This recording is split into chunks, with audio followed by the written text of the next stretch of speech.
No, it is my pleasure to give the floor to two colleagues from the project. The first colleague is Benjamin Trump. Ben, you are there. Good morning. And indeed, I will give you the floor now for a presentation concerning one of the tasks performed in the context of the project, much more precisely Work Package 6. That is to say, the literature review. And your presentation would be followed by another one from Ignasi, Gispert, who will be focusing much more. He is also a lawyer on the legal aspects of this and legal content of the literature review. So now, Ben, I give you the floor. Thank you very much. Thank you very much. Good afternoon, good morning. I know that we're a bit behind, so what I tried to do is reduce down our literature review, less on the methods about how the review is conducted. We'll go through that very quickly, but more on the core findings that we've found. And then once I'm finished, we'll need to switch over to the presenter so that Ignasi will be able to share his findings as well, and then we can save some time for questions. So just to get going, the intent of this exercise is within the process of safety by design, in the various terms that we use in our different countries to get at the same meaning of safety by design, is how can we review the existing best practices, approaches, guidance documents that comprise the broader broader academic and gray literature. So of all the body of knowledge that we have, how can we make sense of what people are saying regarding safety by design? And how can we better categorize that to provide meaning going forward to better help us further the goal of safety by design for those that seek to do so? And at the same time, we acknowledge that in this deliverable, safety by design fundamentally is not the effort of any one company, country, or even sector, but really it's a collection of many different countries' approaches, many different industrial approaches, where from a definitional perspective, everybody's coming from a very different angle where they understand, implement, and apply and parameterize safety by design. And reconciling that is going to be a significant challenge in the years to come, especially when it's not just national differences that we're looking at, but industry differences and disciplinary differences as well. So in this lit review, we certainly can't solve all of those questions. But what we can do is begin to at least say, what are the different ideas that are being thrown out from different disciplines and different fields, and for what limited policy documents are available, how are the concepts or precepts of safety by design shared or reflected? So to begin, it turns out conducting a literature review for safety by design is not nearly as straightforward as it sounds, because when you're thinking about all the different search methodologies that could be used, and in the basic fundamentals of library science, a literature review where you're discussing the connection of two somewhat concrete, somewhat abstract concepts can become quite difficult. So what we wanted to do is we wanted to make sure that we were querying articles, at least within the scholarly domain, that were focused explicitly on both nanotechnology as well as the different parameters of safety by design. So we acknowledge that this search and the terms that were used were probably a bit restrictive, and there may be some things that get left out. But the choice in qualitative methodology is one of two. We can either elect to take a rather significant body of literature and hone it down into still a rather large size. 323 articles is certainly not small. And at the end of the day, because we were very explicit in our search parameters and we read and reviewed every single document, we're very confident that these articles fit. They fit within the idea that we want to be looking at nanotechnology and safety by design. Or we could take an alternative approach where we want to have a very broad, expansive methodological process where, like, anywhere that the terms safety by design or nanotechnology occur, that or statement, it would certainly broaden our scope by many thousands of articles. The concern that we had with that approach is if we were to take that broader approach, we'd be getting an awful lot of noise. And there may be some value in honing that down.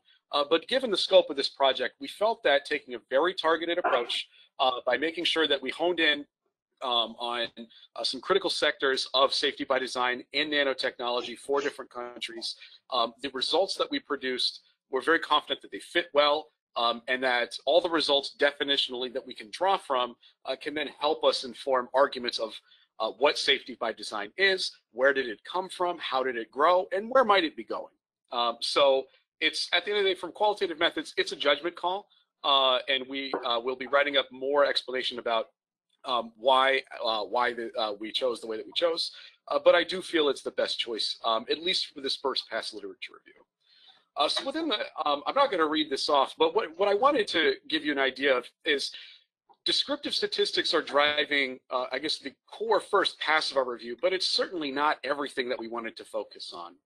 What we were really interested in is how different disciplines, or at least different focuses of papers, discussed and framed safety by design, or at least what are the trends of publication of these fields over time. So we took, after winnowing down our articles into that subset of about 300, we read all of them and coded them into one of these 4 categories. And so category 1, your basic physical sciences. This would be something that you would think of as basic research. It doesn't necessarily have a product application yet, and we're looking at basic causal effect mechanisms with human health, environmental health, or just the overall material properties that are being worked on. And within this, of course, like the actual safety mechanism is going to be a bit different than you would see in a legal or governmental process. But we felt that it's very important to be looking at these early stage the basic sciences pieces as well. And we'll get into more detail towards the end of the presentation. The second category is, well, at first we wanted to look at all products, and then when looking at the literature, when reading through all the abstracts and all the papers, we found that a significant plurality were actually medical applications, of nanotechnology and safety by design based discussion. So we separated out our application between medical and non-medical. And then fourth, these are our social sciences papers. So pieces that may not be discussing the bench sciences, but talk about risk assessment, governance, ethics, legal implications, societal implications, like the general philosophy of safety by design, different regulatory practices, etc. So within these 4, it gives us, one, a really cool narrative to see how different pedagogies are beginning to process safety by design going forward, and gives us a great foundation to begin to say, to begin to look at how they're defining safety by design and how they're using it both as a philosophy and as an operating practice. 1 second, please.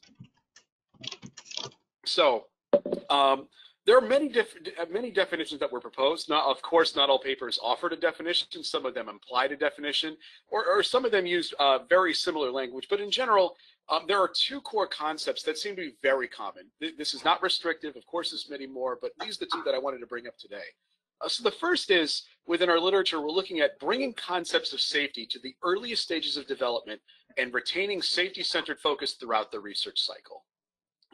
So the idea here is we wanted to bring in the concept of safety to the earliest stage of development and have it be pushed through the entire life cycle of development, from literal cradle to grave.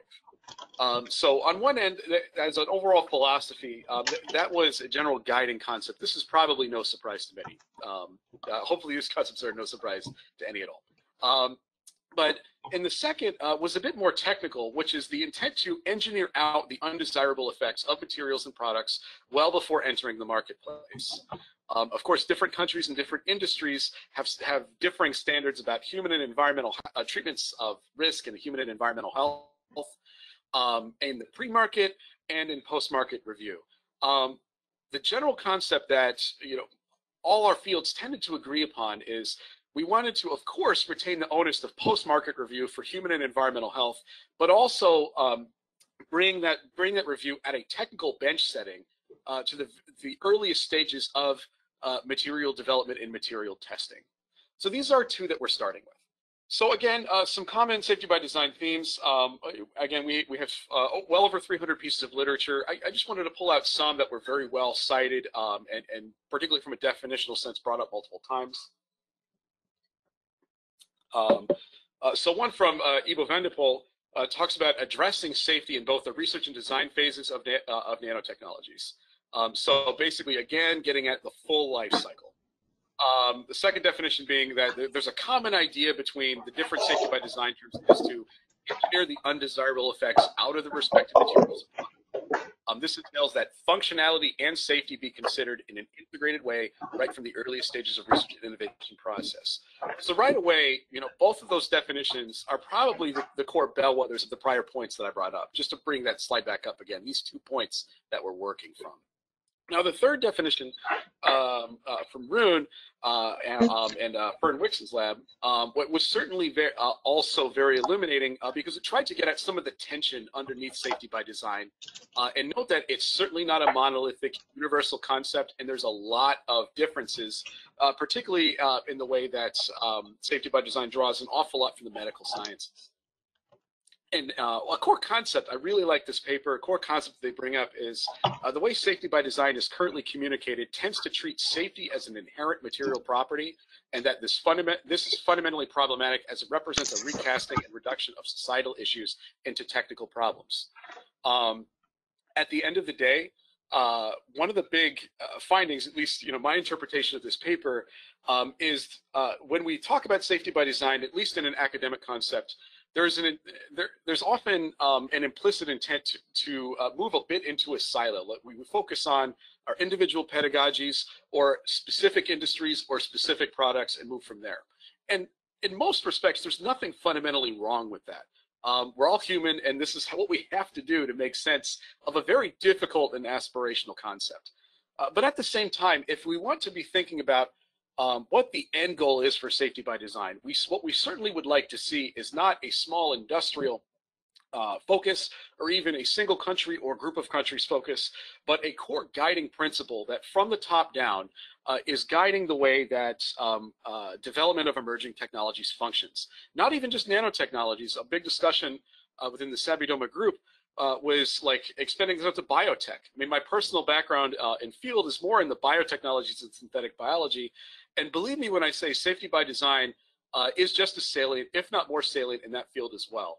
So the big challenge coming up is breaking past some of those silos and trying to figure out, where those core tension points are, like Rune's article talks about, and beginning to see how can we think about core concepts that can at least be treated as guiding philosophy or suggestive soft law philosophy in some respects, as well as operational guidance in the other, especially if we can be expansive beyond nanotechnologies. But at least for now, I'll focus on the nano field that we're looking at. So very quickly, when we're looking at the progression of these fields, so safety by design, when we're looking at a general band of literature within the past 20 years or so, it's probably no surprising that the social sciences are driving much of the, at least philosophical discussion of this piece. But we've generally seen that all four of our categories tend to rise in tandem with one another. And of course, there's going to be a little bit of error here, so we would want to continue to work on this. But in general, I think we can definitively say there's a progression towards more safety by design across our different pedagogies. And also, just as a quick sanity check, both the social and physical, the social sciences and basic sciences, that physical sciences section, tend to be leading an awful lot of publications, and then it's a few years later followed on by our applied sciences, our medical research, and our non-medical applications. So over time, the field is only getting bigger. Of course, 2020 was an incomplete year. We'll probably need to go back and finish that. But we would expect to see this field continue to grow, not just within Europe, but well beyond. When we look at our citation counts, again, this is just a very preliminary assessment, but what we're tending to see is there are, for the social sciences, the average citation count, of course, it's a bit deceptive. There are some citations that are certainly skewing things. But speaking as a social scientist, the cross-citation and interdisciplinary of this work is far far more than what I would typically see in other social sciences-based discourse from a citations perspective. So the field, as we're seeing, as it goes along and as more and more papers are added, the average age of citations is going up. Our median citations, it tends to be going up. So this means that the field, at least at some sense, is forming around this core cluster of ideas, and is beginning to expand from there. It's not simply a bunch of small pieces or throwaway ideas that people tend to post and then are quickly forgotten about. These are generally well-respected concepts that even if people disagree with them, they're tending to have a very lively debate, and it's getting some attention, particularly as we're looking at the basic sciences and the medical sciences. But certainly all four categories are doing quite well by growth, especially given the fact that when this started, again, it's a very niche field when you're talking about safety by design and nanotechnology. And again, just to look at some of our distributions, interestingly, I would have expected to see a much greater weight of papers having that over 50 citation count and much fewer in the middle. I thought it would be far more bimodal than it is. But from our distribution of citations, again, we're starting to see more and more papers get pushed further up the chain as they get greater circulation in a number of areas. So basically, the key takeaway that we can have here is the field in and of itself, regardless if it's being used as a philosophy or an operation, it continues to grow and continues to refine itself over time, and that's becoming reflected through increased academic and policy discourse. So just my last two slides, some quick perspectives from the United States and China. So from a policy perspective, and here we're looking at core policy documents. Of course, we included many academic pieces. From a policy perspective, written policy is quite limited. This is unsurprising because many of these policy positions, even softball ones, they're very deliberate, they're very well thought out, and as such, they don't occur very often. But we can see some core concepts beginning to emerge. You know, from the U.S. perspective, U.S. NNI, you know, may not have used the language of safety by design, but they certainly had the intent behind it. Or at least it would very closely align with some of the ideas that we've seen in the presentations today, which is we want to promote the design and development of safe and environmentally friendly benign manufacturing and end-of-life processes for engineered nanomaterials and nanotechnology-enabled products. Again, it's bringing safety to the early stages of development, carrying it all the way through, and with the hope of doing two things, not just to minimize risk, but maximize benefit. So it's not just about limiting products and limiting development, but instead it's how can we make some changes early in the development process so that by the time that we get closer to market, more products are capable of passing regulatory review and passing those benefits onto society. They wouldn't require a lot of additional safety checks or labeling or recalls or risk assessment work. By the time they reach the consumer, they've already been vetted very early on. And also but also secondarily, they also fundamentally infer, and much of U.S. research in safety by design is looking at that engineering out at the earliest stages of development. Similarly with China, they take, it's definitely, at least the discussion using concepts similar to safety by design. There's some documents that call for institutionalizing lean principles into nanomaterial research, calling for a synergy of researchers in order to develop new testing and characterization methods and the details here are to limit barriers of pre-market testing, prototyping, and commercialization, so that the development process is far more likely to be successful.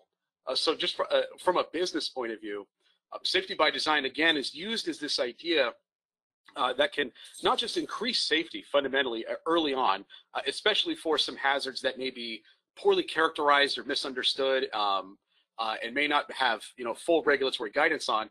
But one of the core concepts that we're seeing here is we want to find ways to be incentivizing safety by design and rewarding developers and companies that do so by making it maybe a bit easier for them to approach a regulator if they can demonstrate all the rigor of good regulatory safety checks. So just to end with some challenges, and then I'll pass it off to Ignasi, is at the end of the day, there's a lot of discussion about safety by design. It's become not contentious, but certainly a very passionate field very quickly, where at first end, safety by design, at least from my perspective, it has no established beginning in core literature, nor is it unique to nanotechnology. So in that regard, for this literature review, we wanted to look at safety by design and nanotech, but many of the lessons that you've seen here are not restricted to them. Number two is, stakeholder expectations for safety by design are going to differ by a variety of institutions. There are different political, institutional, cultural, and economic incentives and frames that are driving our ends. And just because we have the same idea, some similar concepts that are rooting safety by design, doesn't mean that the implementation is going to be the same. And that's going to be a bit of a barrier when you're looking at developing hard or soft law to further the field. And last is that safety by design is often used as an aspirational philosophy rather than a standardized process, although this is changing. A lot of our early literature talks about safety by design as this future-seeking goal. It isn't necessarily fleshed out from a core operational level, like exactly what needs to be done, exactly what testing should be done, but it's again trying to change the mindset about bringing safety to the earliest stages of development and limiting hazard limiting possible hazard, human or environmental, even in the earliest stages of testing and development. We're beginning to see far more projects like what many of you have presented here and are discussing, where we're moving from this aspirational philosophical state to something that's more operational, either through the decision sciences or through regulatory platforms or through testing batteries. Really, it pulls from all four of the categories of literature we've been seeing. The social sciences, the basic sciences, the applied non-medical sciences, and of course, probably the earliest phase was the applied medical sciences. So all of this, I would say it's very promising. There's many challenges ahead as the field continues to grow and grapple with these definition wars, a lot like nanotechnology has done over 20 years. But it's certainly an exciting place to be for this collective group. So with that, thank you very much for listening. I will pass it over to Ignasi. Thank you very much. Good afternoon. Thank you to give me the word. My objective in this presentation is to summarize the lessons we have learned from the safety by design literature review from a legal perspective, and based on them to indicate the future lines of research that we are planning to undertake. In general, we have to say that the literature regarding safety by design from a legal perspective is scarce and often include in consideration regarding risk governance and nano risk governance and the role that regulation has within. But anyway, from that scarce literature, what I will just mention or highlight what we consider it could be interesting findings. Safety by design concept could help to combine techno-scientific and socioeconomic aspects of risk regulation, following a collaborative, transparent interaction between actors to the innovation chain. Safety by design could become a structural decision-making platform for a network of stakeholders. I will not enter that. Dr. Mietinen has perfectly explained that concept. Safety by design can help in understanding risk governance as a balanced interplay of values and stakeholder inputs. Is the idea of the limitation we are facing now with the idea that, of mixing or understanding risk as safety. Because we think now that we need a governance approach for emerging technologies that take into account other aspects, interests and options, for like innovation, like sustainability, like trade or economic growth. What we are missing because we are only focused in the hazard of nanomaterials, or are we comparing the current technologies with what should be a new technologies or a new innovation in nanotechnology? we consider that all these aspects has to be taken in consideration. But also we consider that for regulators, it gives an opportunity. The safety by design framework is giving them an opportunity to test and modulate regulation and provide the opportunity to look for new approaches, while obviously maintaining the regulatory framework as it is now.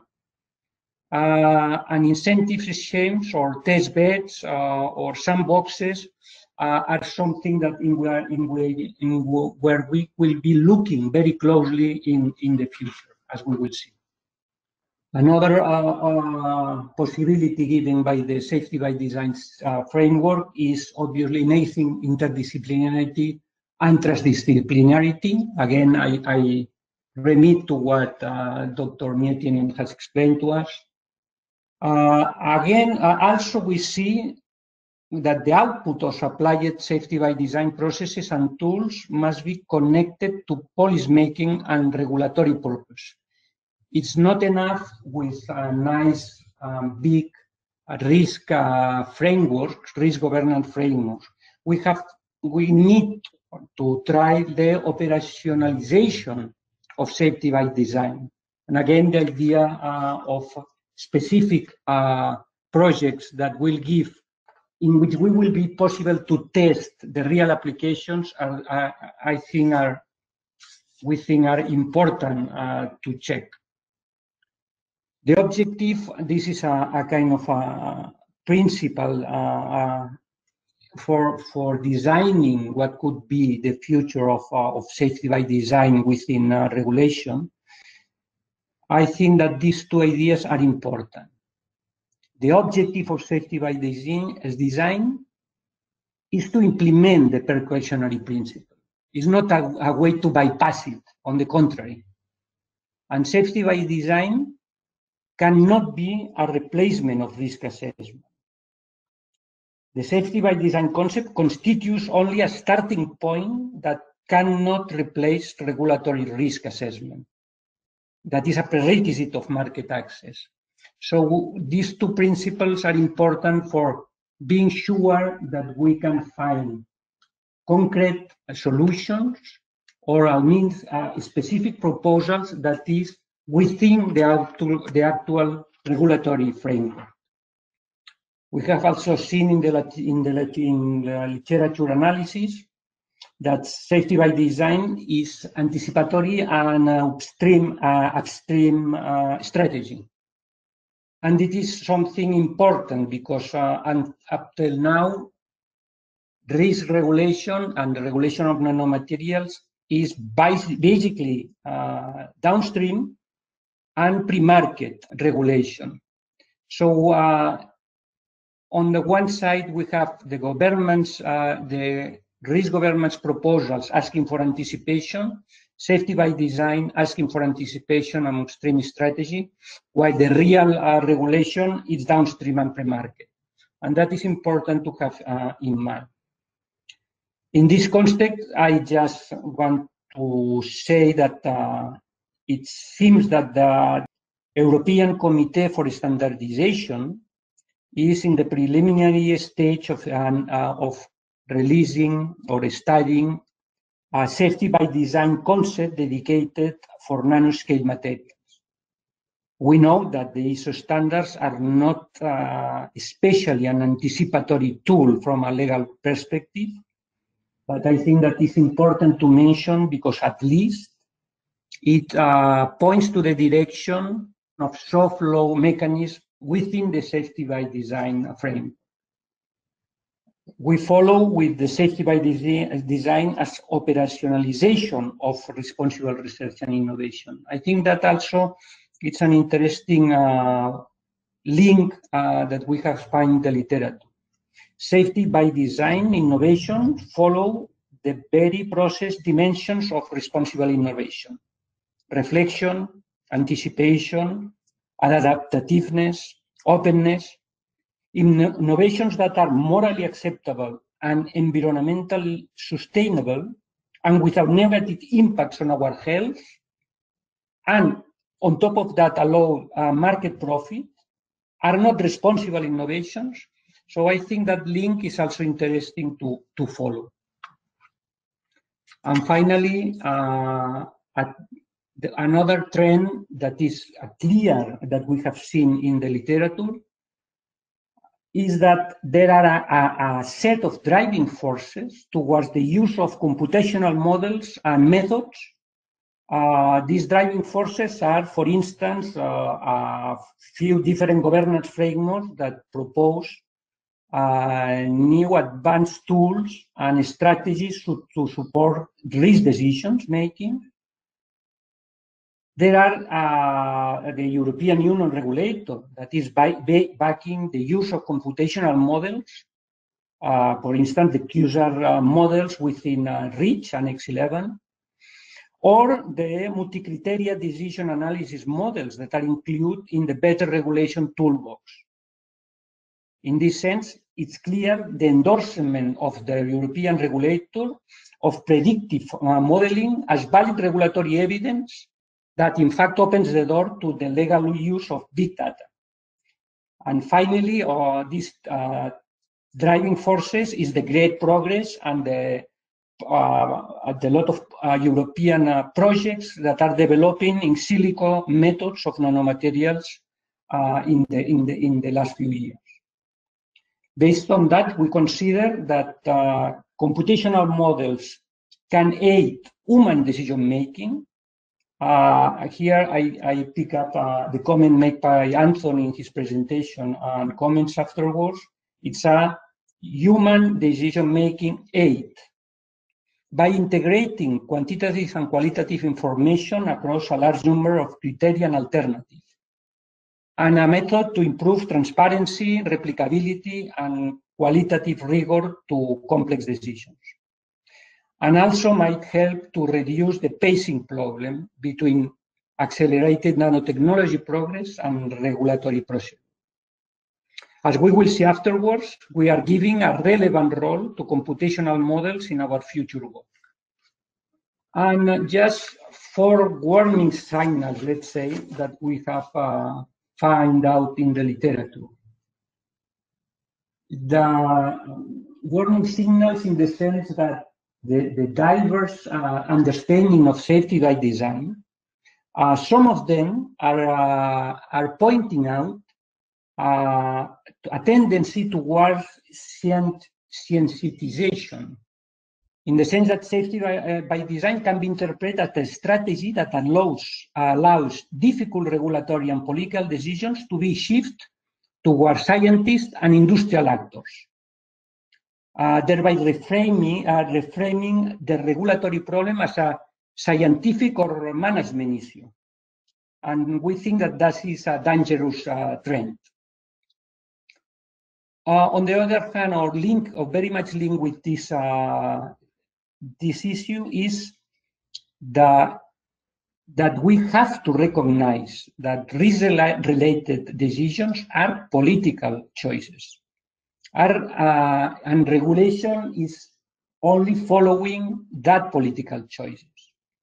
Safety by design could threaten to take the political challenge of risk-based regulation. This is involving selecting values and protecting goals during risk policy, interpreting science during risk assessment, and taking political decisions during risk management, but reduce everything to a technical engineering dilemma for scientists and innovators. That is also for us a risk that we need to be aware of. I link also here the design for values and safety by design, following also linking with the question that Dr. Rigo put this morning to Anton. By centralizing the sole value on safety, the safety by design concept fails to substantially engage with other potential significant questions that can generate social debate or be of political relevance, such as how does the innovation align with social values, or is innovation always good? Is always innovation ethically acceptable? Or how does the innovation compared to other alternatives for solving the same problem. So this is important, and the idea of only safety, and why not only safety and sustainability, or how many values we can embed in an innovation.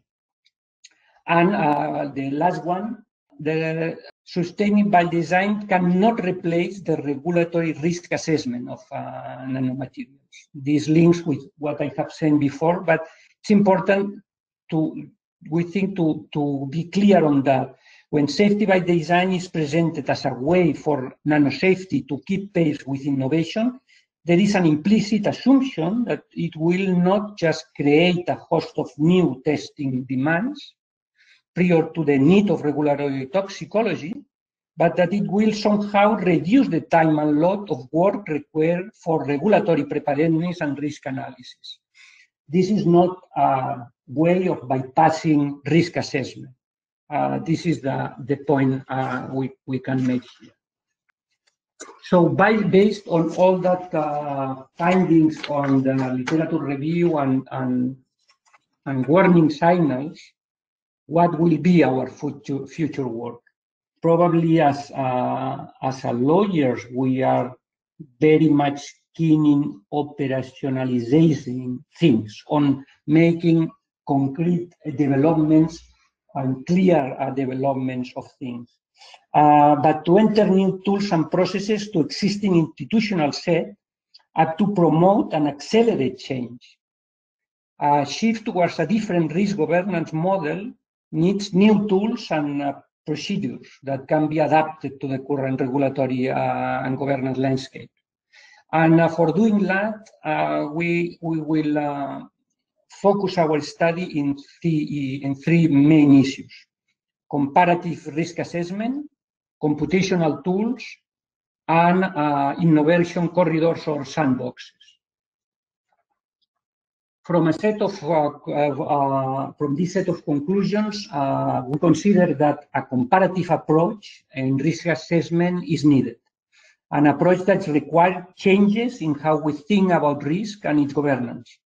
We need to open the focus from identifying and controlling quantifiable effects of new materials or technologies by the conventional risk assessment and management, and we need an explicit identification of trade-off, and where criteria like cost, benefit, risk, and social utility needs to be taken also into consideration.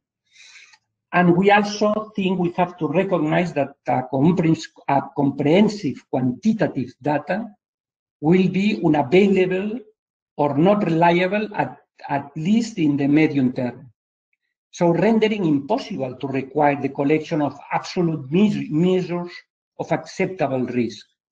That's why we consider that comparative risk assessment offers a proactive and adaptive approach to risk management and governance, where the core ideas is undertaking risk-based approach utilized by regulators and other risk assessors with a broader, open, collaborative, and comparative assessment of nanomaterials and their products. And we consider that computational models can greatly help in operationalizing such approach. And that's the reason why we turn now to them. Basically, we have talked before about the advantages that computational models can give us.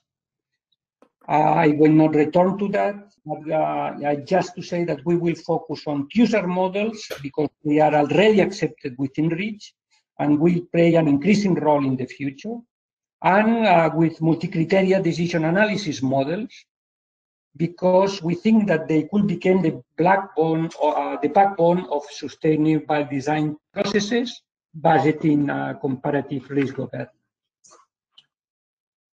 QSAR's models, I will not enter in the explanation of the models. I just want to point the OECD coordination group on QSAR. That is the one that, for regulatory purposes, agreed that what QSAR's model must comply. And I'm focusing now just in the fifth one, the mechanical interpretation if possible.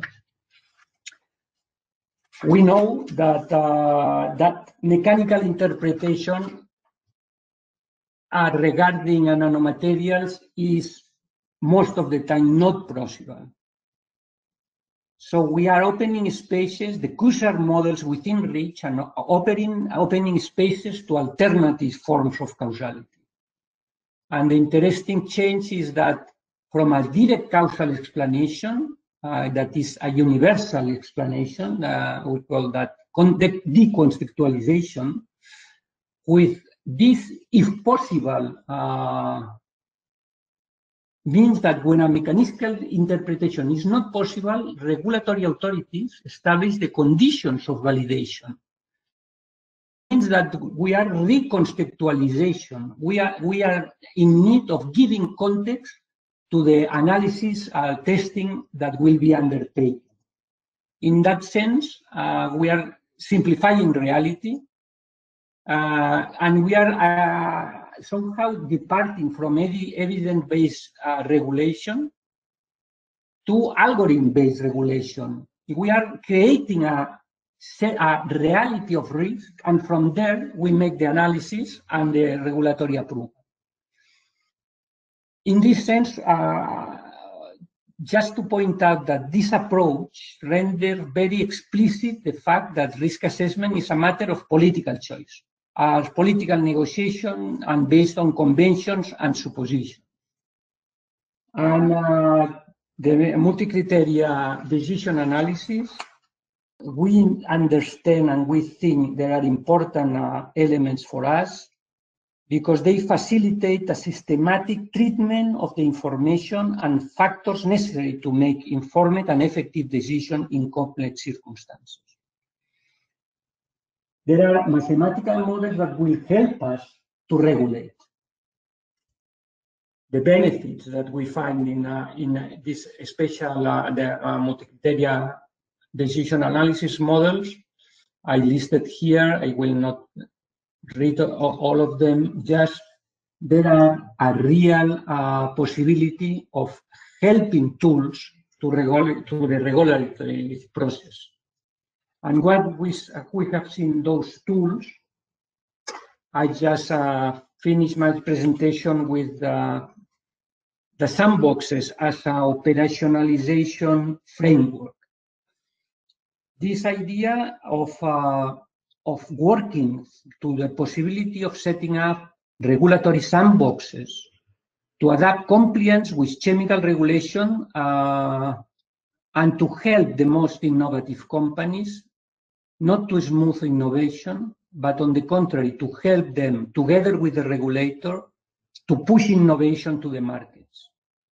We consider that always this sandbox obviously have to be of limited scope, has to be focused upstream from the design of innovations, obviously would be on voluntary basis, but somehow we have to find legal effects to them for being a real tools that can be implemented.